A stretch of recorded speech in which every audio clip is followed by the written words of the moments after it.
ভাবিয়ে তোমরা তো একটা মানুষের দোষ পাইলে খালি এপাটার পিছন লেগে থাও।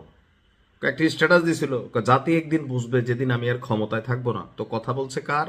আমাকে কে মানে এই দেশে কি এমন কোন জননেতা আছে যে ক্ষমতায় না থাকলে জাতি বুঝবো? কাছে না ডক্টর ইউনূস খুব ভালো একজন মানুষ, কিন্তু মানে এই জাতি সমালোচনার মধ্যে বাহির করে না কাউকে। তার উপরে এই যে আমাদের ডক্টর আসিফ নজরুল ইসলাম স্যার বলছিলেন, আল্লাহ আল্লাহ আল্লাহ যদি একবার মাবুদ মন্ত্রী হইতাম, কলিজা ভইরা কাজ করতাম জনগণের জন্য। করছে কিন্তু কাজ। তো এই যে ওনাদের নামে একটা রিউমার আছে, হাজার হাজার কোটি টাকা লুটপাট করছে এই আমতারেক। হ্যাঁ, নাম কি আমতারেক? তুমি আমতারেকই থাকবা। তুমি কি বলো যে 666 কোটি টাকা লুটের বিচার চাইবা তুমি, কিন্তু আমরা সম্পদ কি দেখতেছি? হুম। আচ্ছা, মানে আপনারা জানেন যে আমাদের উপদেষ্টারা তারা গতকালকে তাদের যেই ক্ষমতায় আসার আগে, অর্থাৎ চেয়ারে বসার আগে এবং পরে তাদের যে সম্পদের পার্থক্য বা ব্যবধান, সেইটার একটা কি বলে যে ডেটা প্রকাশ করেছে। তো আমার মনে হয় যে সারা বাংলাদেশের মানুষ দুইজন মানুষের সম্পদ নিয়ে একটু বেশি জানতে চায়। এর মধ্যে হচ্ছেন আমাদের ডক্টর ইউনূস। তো ক্ষমতায় আসার আগে উনি কত টাকার মালিক ছিলেন? তথ্যসূত্র বলছে প্রধান উপদেষ্টার পূর্বের সম্পদ ছিল 14,39,670 টাকা, 73 টাকা। তো বর্তমানে কত? 15,62,44,065 টাকা। তাহলে টাকাটা আসলে এখানে কত বাড়ছে দেখেন, মাত্র 1,61,65,000 টাকা। 1,61,65,000 যোগ বিয়োগ করে নিয়েন। তো এই যে ওনার নামে মানে শত শত হাজার হাজার কোটি টাকার দুর্নীতির অভিযোগ, বিভিন্ন জন যারা বলে আর কি যে এটা করছে সেটা করছে, তো আপনারা কি এইসব ফালতু কথাবার্তা বাদ দেন। ডক্টর ইউনূস তিনি নোবেল প্রাপ্ত, নোবেল মানে মহান। উনি এরকম আকাম কুকাম করবে এটা আমারও আসলে বিশ্বাস হয় না।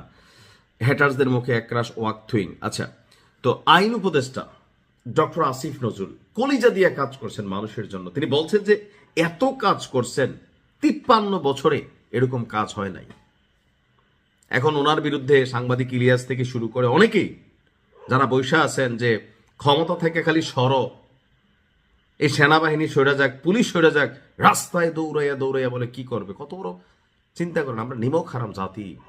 দেখেন স্যারের সম্পদ, শিক্ষক মানুষ, কটা টাকা বাড়ছে? আমি তো দেখুন টাকাই বাড়ে নাই। আচ্ছা, ডিজিট হচ্ছে পূর্বের সম্পদ ছিল ওনার 1,48,10,433 টাকা 18 মাস আগে। আর 18 মাস পরে কত? গরিব। আসলে শিক্ষকরা অলওয়েজ গরিবই থাকে। তো ওনার বর্তমান সম্পদ হচ্ছে 1,60,98,232 টাকা। অর্থাৎ এখানে আমি অঙ্ক হিসাব করলে জাস্ট 11 লক্ষ টাকা বাড়ছে। তো এখন কিভাবে 11 লক্ষ বাড়লো অনেকে প্রশ্ন করবে। দেখেন ভাই, রাষ্ট্রীয় এই চেয়ারগুলোতে বেতন ভাতা আছে। আগে ধরেন বাসাতে একটা ড্রাইভার রাখলে নিজে বেতন দেওয়া লাগছে, একটা কাজের বুয়ার বেতন দেওয়া লাগছে, রান্না বান্না করলে একটু বেতন দেওয়া লাগছে, কাপড় চোপড়ের আবার আলাদা বিল। কাজের মহিলারা আবার দেখবেন ঢাকা শহরে 3টা 4টা কাজের বেশি কাজ করতে চায় না। এর বেশি কাজ করলে আপনার অনেক টাকা দিতে হবে। তো আমার মনে হয় 18 মাসে এই জাস্ট কাজের বুয়ার যে বিলগুলা, ড্রাইভার, দারোয়ান, হ্যাঁ পাহারাদার, আরো থাকেন এরকম টুকিটিক, এই বিলগুলা ওনার বাইচা গেছে, যার কারণে মাত্র 11 লক্ষ টাকা উনি বাড়াইতে পারছে।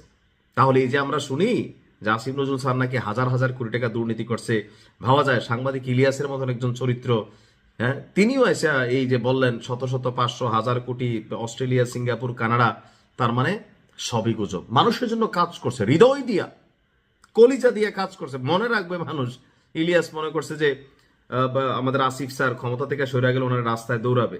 এই জাতি এত নিমক হারাম না। আমি বিশ্বাস করি এমন কোনো কিছুই ঘটবে না। শিক্ষকের প্রতি আমাদের শ্রদ্ধা আছে। ডক্টর ইউনূস তিনিও শিক্ষক ছিলেন, যোগ্য গুরুর যোগ্য উত্তরসূরি। এরকম ভাবে হালকা হালকা যদি বাড়ে বাংলাদেশ উন্নত হবে। 18 মাসে কি উন্নতি কম হয়েছে? যারা বলে হয় নাই তাদের চোখে আমরা আঙ্গুল দিয়ে দেখাইতে চাই, এই যে দেখেন উপদেষ্টাদের সম্পদ কতটুকু হয়েছে। পুরা টাকা রাষ্ট্রের কাজে ব্যয় হয়েছে। বেস্ট অফ লাক, বাংলাদেশ আগায় যাক। আসসালামু আলাইকুম।